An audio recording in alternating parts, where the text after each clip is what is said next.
بسم اللہ الرحمن الرحیم۔ السلام علیکم ورحمۃ اللہ وبرکاتہ۔ پیارے دوستو، آج انشاءاللہ 3 بیان جنت اور توبہ کے بارے میں ہوگا۔ ان بیانوں کو صدقہ جاریہ کی نیت سے اپنے دوستوں کے ساتھ ضرور شیئر کریں۔ پہلا بیان، یوم المزید، جمعہ کا دن اور اللہ تعالیٰ کی رضا اور دیدار۔ دوسرا بیان، جنت میں داخلہ محض اللہ کی رحمت اور فضل سے ہوگا۔ اور تیسرا آخری بیان، اللہ تعالیٰ توبہ کب تک قبول کرتا ہے، توبہ کا آخری وقت۔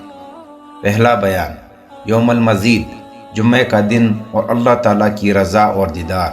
حضرت انس بن مالک رضی اللہ تعالیٰ عنہ سے روایت ہے کہ حضرت جبرائیل علیہ السلام ایک دفعہ حضور صلی اللہ علیہ وآلہ وسلم کی خدمت میں ایک صاف اور شفاف آئینہ لائے جس میں ایک سیاہ نقطہ تھا۔ آپ نے سوال کیا، جبرائیل، یہ سفید شیشہ اور سیاہ نقطہ کیا ہے؟ عرض کیا، یہ جمعہ ہے، اور یہ سیاہ نقطہ ایک 7 گھڑی کی ہے جو جمعے میں آتی ہے، اور یہ فضیلت صرف آپ صلی اللہ علیہ وآلہ وسلم اور آپ کی امت کو ہی نصیب ہوئی ہے۔ دوسرے لوگ یعنی یہود و نصارہ وغیرہ وہ سب اس میں آپ کے پیچھے ہیں۔ اس دن میں ایک 7 اور گھڑی ایسی ہے کہ جس خوش نصیب مومن کو وہ مل جائے تو جس بلائی کی بھی اللہ تعالیٰ سے درخواست کرے وہ قبول ہوتی ہے، اور جس برائی سے بھی پناہ مانگے وہ اسے عطا ہوتی ہے۔ اور یہ دن ہمارے یہاں یوم المزید کہلاتا ہے۔ حضور صلی اللہ علیہ وآلہ وسلم نے ارشاد فرمایا کہ یوم المزید کیا ہے؟ عرض کیا کہ اللہ تعالیٰ نے جنت فردوس میں ایک وادی بنائی ہے جس میں مشق کا ایک ٹھیلا ہے۔ جب جمعے کا دن ہوگا تو اس کے پاس ممبر بچھائے جائیں گے جن پر انبیاء علیہ السلام تشریف فرما ہوں گے۔ کچھ ممبر سونے کے ہوں گے جن میں یاقوت و زبرجد کا جڑاؤ ہوگا۔ اس پر صدیقین، شہداء اور صالحین بیٹھیں گے، اور بالاخانوں والے بھی اتر آئیں گے اور ان حضرات کے پیچھے اس ٹھیلا پر بیٹھ جائیں گے، اور سب اپنے رب کی طرف متوجہ ہوں گے، اس کی حمد و ثنا کہیں گے۔ اللہ تعالیٰ ارشاد فرمائیں گے، مجھ سے کچھ مانگو۔ عرض کریں گے، ہم آپ کی رضا چاہتے ہیں۔ اللہ پاک ارشاد فرمائیں گے کہ میں تم سے راضی ہوں کہ اسی رضا نے تمہیں میرے گھر میں ٹھکانہ دیا اور میرا اکرام تمہیں نصیب فرمایا۔ پھر ایک تجلی ہوگی اور ان حضرات کو جمالی دیدار نصیب ہوگا۔ ایک اور روایت میں ہے کہ اللہ تعالیٰ اپنے فرشتوں سے فرمائیں گے کہ میرے اولیاء کو کچھ کھلاؤ۔ چنانچہ کئی طرح کے کھانے لائے جائیں گے اور ہر لقمے میں پہلے سے الگ لذت پائیں گے۔ کھانے سے فراغت پر اللہ تعالیٰ ارشاد فرمائیں گے کہ میرے بندوں کو کچھ پلاؤ، تو کئی طرح کے مشروبات لائے جائیں گے اور ہر سانس پر پہلے سے جدا ذائقہ اور لذت پائیں گے۔ اس سے فارغ ہوں گے تو اللہ تعالیٰ فرمائیں گے کہ میں تمہارا رب ہوں، میں نے اپنا وعدہ جو تمہارے ساتھ کیا تھا سچا کر دیا ہے، سو اب مجھ سے کچھ مانگو، میں عطا کروں گا۔ اہل جنت عرض کریں گے، یہ اللہ، ہم آپ کی رضامندی چاہتے ہیں۔ اور اس سوال و جواب کا 2 دفعہ یا 3 دفعہ تکرار ہوگا تو ارشاد فرمائیں گے کہ میں یقیناً تم سے راضی ہو گیا، اور میرے ہاں اس سے بھی زیادہ مزید ہے۔ آج میں تمہیں وہ اکرام بخشوں گا جو سب انعامات سے بڑھ کر ہوگا۔ چنانچہ پردہ ہٹا دیا جائے گا، اور جس قدر اللہ تعالیٰ کو منظور ہوگا خوب نعمت دیدار حاصل کریں گے۔ پھر اس کی بارگاہ جمال میں سجدہ ریز ہوں گے، اور جب تک خدا تعالیٰ کو منظور ہوگا سجدے میں رہیں گے۔ پھر ارشاد پاک ہوگا، اپنے سر اوپر اٹھا لو، یہ عبادت کا موقع نہیں ہے۔ پس وہ جنت کے تمام انعامات کو بھول جائیں گے۔ دیدار کی ایک جھلک انہیں ان تمام نعمتوں سے زیادہ محبوب لگے گی۔ واپس لوٹیں گے تو عرش کے نیچے سے ایک ہوا مشک کی سفید چیلے پر چلے گی، اور ان کے سروں پر اور ان کے گھوڑوں کی پیشانیوں پر اس کی بکیر ڈال دیں گی۔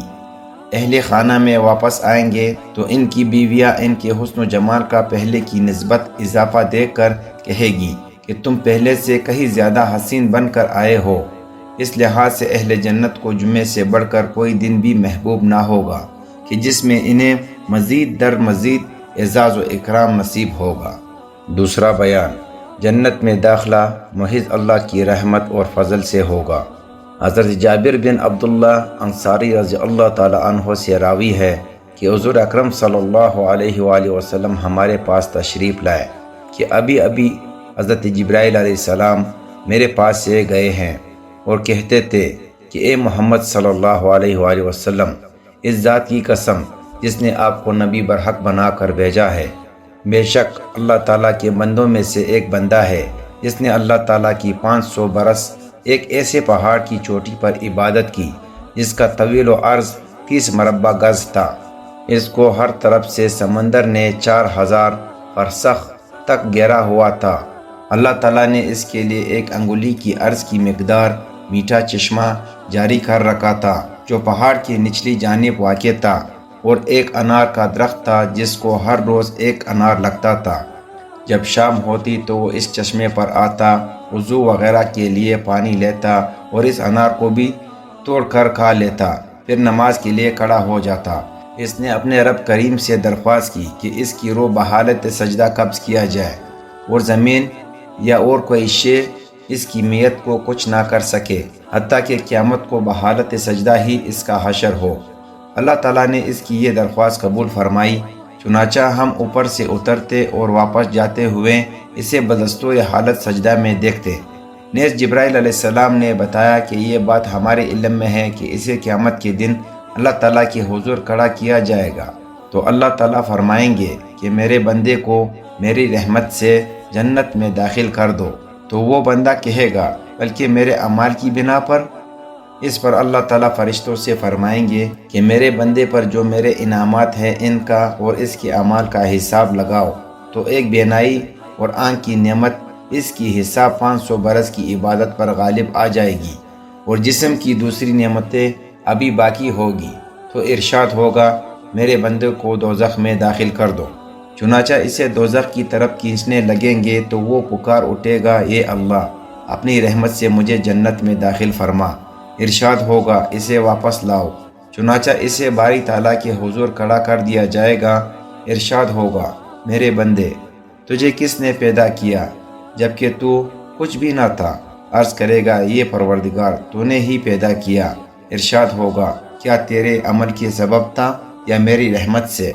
وہ عرض کرے گا کہ محض آپ کی رحمت سے۔ پھر ارشاد فرمائیں گے تجھے 500 برس تک عبادت کرنے کی توفیق کس نے بخشی؟ عرض کرے گا کہ آپ نے یہ پروردگار۔ پھر ارشاد ہوگا کہ سمندر کے عین وسط میں پہاڑ پر تجھے کس نے ٹھکانہ دیا؟ وہ گارے پانی کے درمیان سے میٹھا پانی کس نے نکالا تھا؟ اور وہ کون روزانہ تیرے لیے انار کا پل لگاتا تھا، حالانکہ وہ سال میں صرف ایک بار لگتا ہے؟ اور تو نے درخواست کی تھی کہ میری روح سجدہ کی حالت میں قبض کی جائے، سو میں نے ایسا ہی کیا۔ اب تو ہی بتا کہ سب کچھ کس نے کیا تھا؟ وہ عرض کرے گا یہ میرے پروردگار، یہ سب کچھ آپ نے ہی کیا تھا۔ اللہ تعالیٰ ارشاد فرمائیں گے کہ یہ سب کچھ میری رحمت سے ہی ہوا، اور آج جنت میں بھی تجھے اپنی رحمت ہی سے داخل کروں گا۔ حضرت جبرائیل علیہ السلام نے فرمایا کہ دنیا بھر کی یہ سب اشیاء اور نعمتیں سب اللہ تعالیٰ کی رحمت ہی سے تو ہیں۔ تیسرا اور آخری بیان، اللہ تعالیٰ توبہ کب تک قبول کرتا ہے؟ توبہ کا آخری وقت۔ محمد بن عبد الرحمن سلیمی رحمۃ اللہ علیہ اپنے والد سے نقل کرتے ہیں کہ میں صحابہ رضی اللہ تعالیٰ عنہ اجمعین کی ایک جماعت کے ساتھ مدینہ طیبہ میں بیٹھا تھا۔ ان میں سے ایک نے کہا کہ میں نے رسول اللہ صلی اللہ علیہ وآلہ وسلم کو فرماتے سنا ہے کہ جو شخص مرنے سے نصف یوم پہلے توبہ کر لے تو اس کی توبہ قبول ہوتی ہے۔ راوی کہتے ہیں کہ میں نے اس شخص سے پوچھا کیا تو نے خود رسول اللہ صلی اللہ علیہ وآلہ وسلم سے سنا ہے؟ وہ کہنے لگا ہاں۔ اتنے میں ایک اور شخص کہنے لگا میں نے رسول اللہ صلی اللہ علیہ وآلہ وسلم کو یہ فرماتے ہوئے سنا ہے کہ جو شخص مرنے سے ایک گھڑی پہلے توبہ کر لے تو اس کی توبہ قبول ہوتی ہے۔ ایک اور شخص کہنے لگا کہ میں نے آپ کو یوں فرماتے سنا ہے کہ جو شخص سانس اکڑنے سے پہلے توبہ کر لے اللہ تعالیٰ اس کی توبہ قبول کر لیتے ہیں۔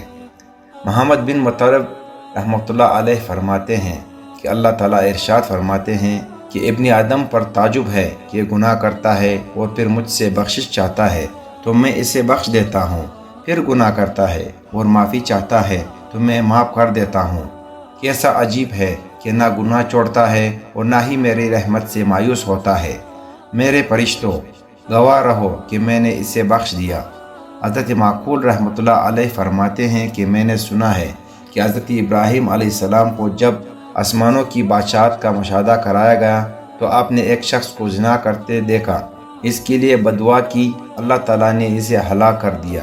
پھر ایک آدمی کو چوری کرتے دیکھا، اس کے لیے بھی بددعا کی تو اللہ تعالیٰ نے اسے بھی ہلاک کر دیا اور فرمایا اے ابراہیم تو میرے بندوں سے صرف نظر کر لے، کیونکہ میرا بندہ 3 خصلتوں میں سے کسی ایک کو پالے گا، یا توبہ کرے گا اور میں اس کی توبہ قبول کر لوں گا، یا اس کی نسل سے ایسے لوگ پیدا ہوں گے جو میری عبادت گزار ہوں گے، یا پھر اس کی بدبختی اس پر غالب آ جائے گی اور اسے جہنم میں لے جائے گی۔ فقیر رحمۃ اللہ علیہ فرماتے ہیں کہ یہ روایت اس بات کی دلیل ہے کہ بندہ جب تک توبہ کرتا ہے اللہ تعالیٰ اس کی توبہ قبول فرماتے ہیں، لہٰذا بندے کو اس کی رحمت سے مایوس نہ ہونا چاہیے۔ خود اللہ پاک کا ارشاد ہے، بے شک اللہ کی رحمت سے وہی لوگ نا امید ہوتے ہیں جو کافر ہے۔ جو کچھ پڑھا اور سنا اللہ تعالیٰ اس پر عمل کرنے کی توفیق عطا فرمائے، آمین یا رب العالمین۔